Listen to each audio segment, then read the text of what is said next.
Yo, whatever happened to your fucking podcast, bro? You ain't done an episode in like a year. It was so good. What happened? Man, I think podcasting is tricky when you are a active, prominent figure in the business that you talk about. I think it's sticky. It gets a little sticky to have a public opinion. Right, because you're still in the game. Right. And I think that you almost start challenging your your truth. Right. You know, you're like, damn, do I want to be honest here, or do I want to save the, hurting someone's feelings or pissing someone off, or then it just start becoming like, damn, man, I don't know. It's like a lot. I feel like I start getting a lot more trouble for things I would say versus like, it was fun. And it was really successful, and it was doing super great. I mean, you got legendary interviews, man. Yeah, I think we stopped it. I thought the format was cool. Like when you were just kind of, I don't know what, like y'all had the little like chill vibe. It was different. It was great. I thought it was great, man. I appreciate that. I think it's cool when like real journalists, say that my podcast was good. So I appreciate that. Would you resurrect it if you ever kind of kicked back a little bit more? Yeah, I mean. Maybe. I don't see why not. It was fun. I think the most annoying part was trying to get the guests. Yeah. I think we did get great guests, but like. I mean, you had Drake.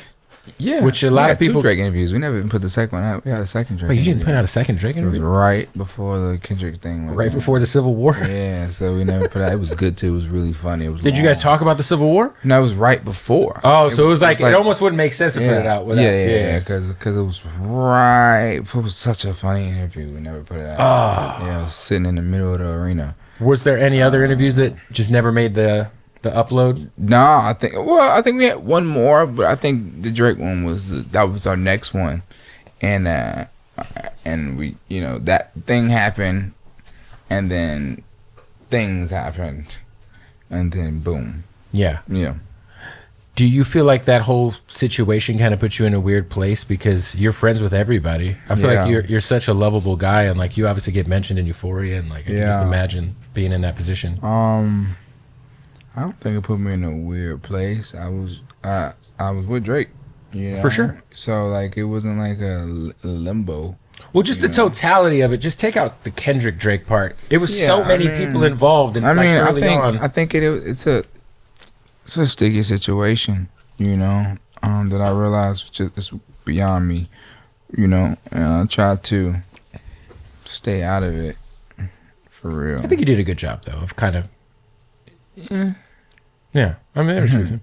Yeah, I always wonder. People, I saw you kind of replied to somebody saying something, but this song with you, Drake, and Uzi. Yeah. And that you're blamed for the internet blames you for it never coming out. I don't know why for it to having gays. Yeah, but the truth of the matter was just I think it was a crazy sample. Was it the Van Jones sample? Who's the sample? Whitney Houston sample.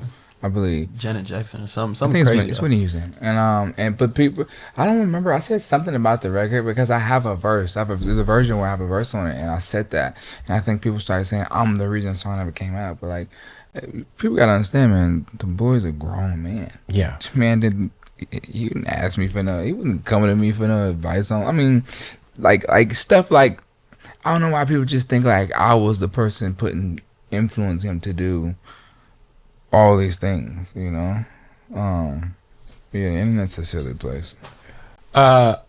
You're a big wrestling fan. I've loved to see because I feel like you weren't always a wrestling fan. I've been a wrestling fan since I was in pre-K. Oh, I didn't know that. Yeah. I just feel like I've been seeing you at all the events. I just you know what it is. I just reignited that flame. But at my pre-K birthday, I got pre-K birthday parties. It's a SmackDown birthday party. What was your moment that got you back in? When WWE came to Atlanta for Bad Blood.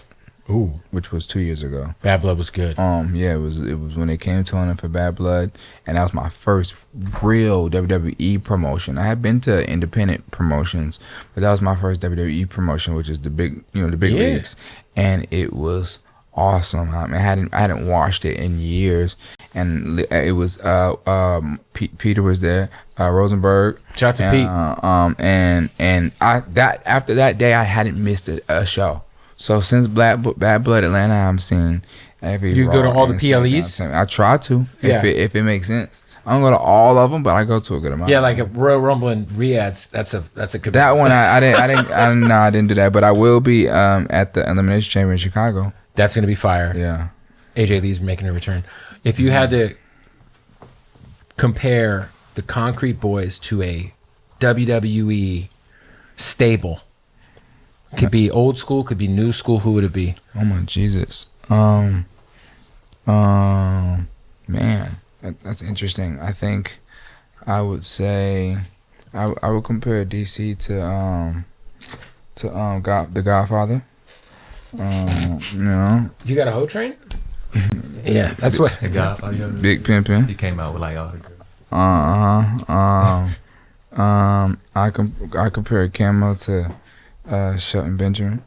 I respect amazing wrestler. Shelton Benjamin was too far. Never Shelton really got his Benjamin, respect. also one of the most in shape human beings on the planet. To this moment. Never got his respect. Hurt business, man. Shout out to AEW. Hurt business. I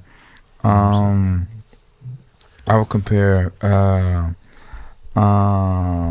Rio to Roxanne Perez. I see it. Yeah, Roxanne Perez. I don't know if you know who that is, but it checks out. This is so nerdy right now, and I'm enjoying it. Let's say I would compare Draft to, if I had to like pick, I think I would say like are we only doing WWE? You could do AEW. MJF. Oh, MJF, dude, that's great. Yeah. MJF. That's prestigious. Did you see MJF just cut a promo on the Bloodline today? I did, which is crazy because he's fighting Zilla. And he was saying names. He said Jey Uso. Yeah, I know. I was like, and he said Rikishi talked about Rikishi. He talked about Rikishi's gonna bring you up on the podcast. I thought that was pretty slick. I was like, that's kind of Well, you saw Seth Rollins was hanging out with MJF at the Super Bowl. Seth Rollins is my favorite wrestler, and Becky Lynch. Seth Rollins. You like Becky? I love. I think she's the best female wrestler to ever cut promos. Really? I think so. I love Seth. I think Seth doesn't get enough flowers. He's been the most consistent superstar of the last like 12 years. Yeah, I can't wait to. I recently figured out I got a cousin named Rich Castor. He was in the NFL. He played for the Jets, but he got a son named Max. And I looked up his Instagram, and he actually wrestled, and he called himself like the best wrestler alive, and I call myself the best rapper alive. I'm like, what the fuck, nigga? We cousins, and didn't even know. That's fire. We related, same last name. I'm like, that's crazy. Is he still wrestling? Yeah. Oh, he's probably. Name Max Castor. So shout out to Max. Mm-hmm. Yo, the indie wrestling shows are. Have you been to a Fourth Rope show? No, I haven't, but I watch him. Bro, I see him. I went to the one in Vegas last year, Mania. It was from like 1 a.m. to 4 a.m. Everybody came out. It was like Joe Hendry, the Hardy Boys, the Godfather. Because, shout out to Godfather. He actually manages Deja Vu Strip Club in Vegas now. Oh, wow. That's crazy.